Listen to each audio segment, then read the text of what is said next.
उरण शहरात 78 धोकादायक इमारती. धोकादायक इमारतींमध्ये थाटला व्यवसाय.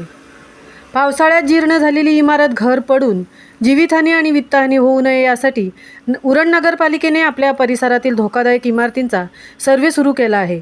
या सर्व्हेमध्ये उरण शहरातील 78 धोकादायक इमारती असल्याची धोकादायक माहिती समोर आली आहे.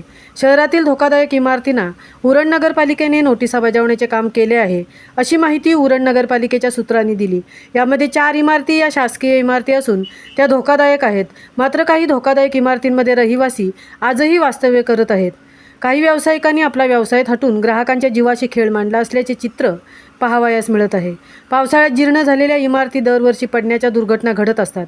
त्या अपघातात अनेकांना आपले प्राण गमवावे लागत आहे. त्यामुळे अशा प्रकारची दुर्घटना उरण शहरात घडू नये यासाठी यावर्षी धोकादायक इमारतींचा सर्व्हे करण्याचे आदेश अधिकाऱ्यांना कर्मचाऱ्यांना दिले होते. त्यांनी केलेल्या सर्वेक्षणाच्या अहवालामध्ये उरण शहरात 78 इमारती धोकादायक असल्याचे पुढे आले आहे. अशा धोकादायक इमारती पावसाळ्यात पडून एखादी जीवितहानी होऊ शकते याचे गांभीर्य ओळखून उरण नगरपालिकेने संबंधित इमारत घरमालकांना नोटिसा बजावण्याचे काम केले आहे.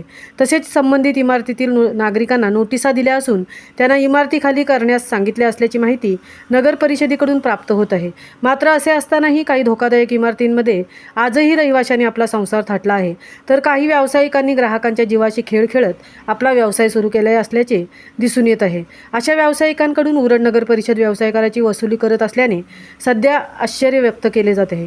त्यामुळे दुर्घटना घडली तर त्याला जबाबदार हे नगर परिषदेचे अधिकारी वर्ग असणार आहेत, अशी प्रतिक्रिया जनमानसात व्यक्त केली जात आहे. महामुंबईसह अनंत नारंगीकर, उरण.